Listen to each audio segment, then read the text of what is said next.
Docteur Maudière, bonjour. Bonjour. Je crois que le plus simple, c'est que je vous laisse vous présenter et qui vous êtes, où vous êtes et vos centres d'intérêt. Arnaud Maudière, je travaille à l'hôpital Saint-Joseph à Marseille. Mes centres d'intérêt sont l'imagerie et l'insuffisance cardiaque aiguë, l'insuffisance cardiaque et le péri-interventionnel. Alors, justement, insuffisance cardiaque, il en a été question ce matin dans une session qui était dédiée aux nouveautés en insuffisance cardiaque sur la base de recommandations récentes de la Société européenne de cardiologie. Qu'est-ce qui est nouveau pour vous? Qu'est-ce que vous en avez retenu? Alors si on peut résumer en quelques points, essentiellement il y a une nouvelle classification de l'insuffisance cardiaque. On a une zone grise entre la fraction d'éjection inférieure à 35% et la fraction d'éjection supérieure à 50%. Il y a une zone grise entre 35 et 50% qui n'est pas bien définie et qui semble être utile d'étudier, notamment sur le plan du pronostic, du profil échographique et des thérapeutiques. Alors cette sous-classe a été définie.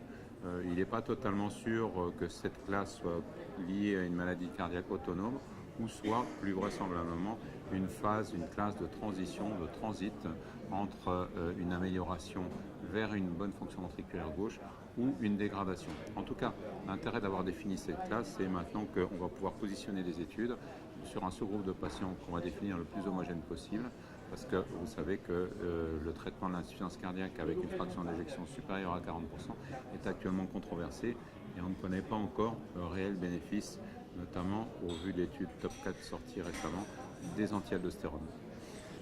Et test fonctionnel, donc on parle de l'épreuve d'effort en particulier. Oui. Est-ce que l'épreuve d'effort a sa place pour ces patients qui sont borderline? Pour ces patients borderline ont été définis comme une sous-population à étudier. Donc on ne sait pas pour l'instant et les grandes études vont se faire. Donc c'est de la recherche. Vraisemblablement, il va y avoir effectivement l'analyse de la capacité fonctionnelle, à la fois de marche et à la fois de type VO2 ou à l'effort. Pour l'instant, on ne peut pas le recommander. Donc il y a quand même une première étape qui est de valider le concept de dire que les gens qui sont entre 35 et 50, Oui. s'ils ont une capacité d'effort qui est altérée, ils basculent dans la catégorie péjorative. Voilà, c'est un peu ça? C'est le but, c'est l'objet de la création de cette classe. Alors effectivement, 35 à 50, vous signalez très justement que ce serait une bonne fraction d'études. Là, il a été défini 40 à 50. Donc déjà sur ce point-là, on aura peut-être des ajustements à faire sur les prochaines études. Ça va changer pas mal d'habitude. C'est pas sûr. C'est pas sûr? C'est pas sûr, mais en tout cas, on tiendra en compte cette population qui depuis longtemps avait déjà été définie en échographie.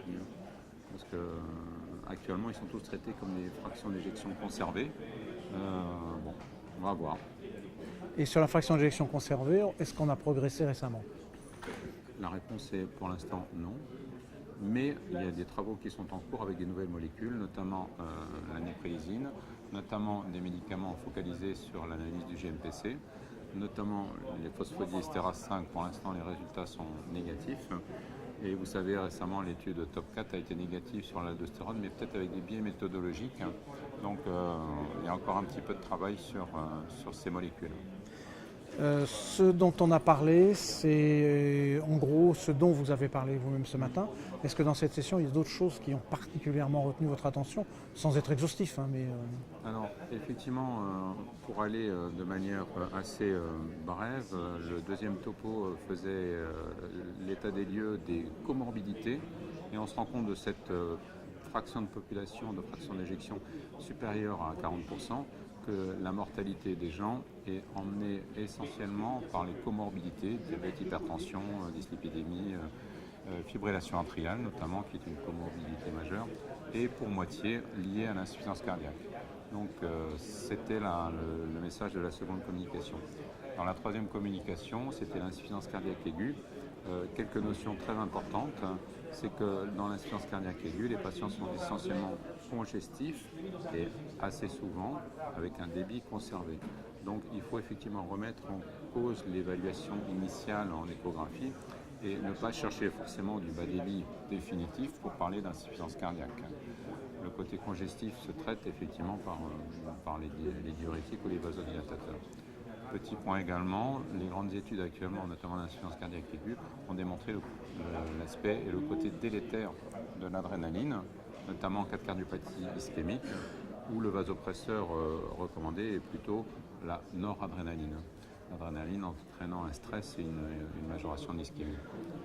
Et enfin, le dernier topo sur la synthèse des thérapeutiques a insisté sur le fait qu'il existe maintenant une nouvelle molécule, la néprilysine, l'inhibiteur de néprilysine, qui permet effectivement de traiter les gens, le sacubitril, et d'améliorer le pronostic des gens, et qui a une recommandation désormais de grade 1. Il a été positionné à l'indication également de la synchronisation cardiaque.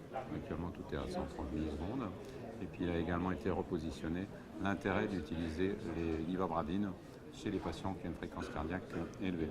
C'est les petits ajustements. Pour conclure, on démarre l'année 2017. Est-ce que vous subodorez un bon cru en termes d'essais cliniques, de grandes études dans ce domaine, bien sûr? Alors, on attend effectivement quelques études qui sont ongoing, notamment l'étude Paragon qui sera peut-être pas publiée cette année, mais qui s'intéressera à l'effet du sacubitril sur cette frange de population intermédiaire. À voir. À voir. Bon, merci beaucoup. Merci.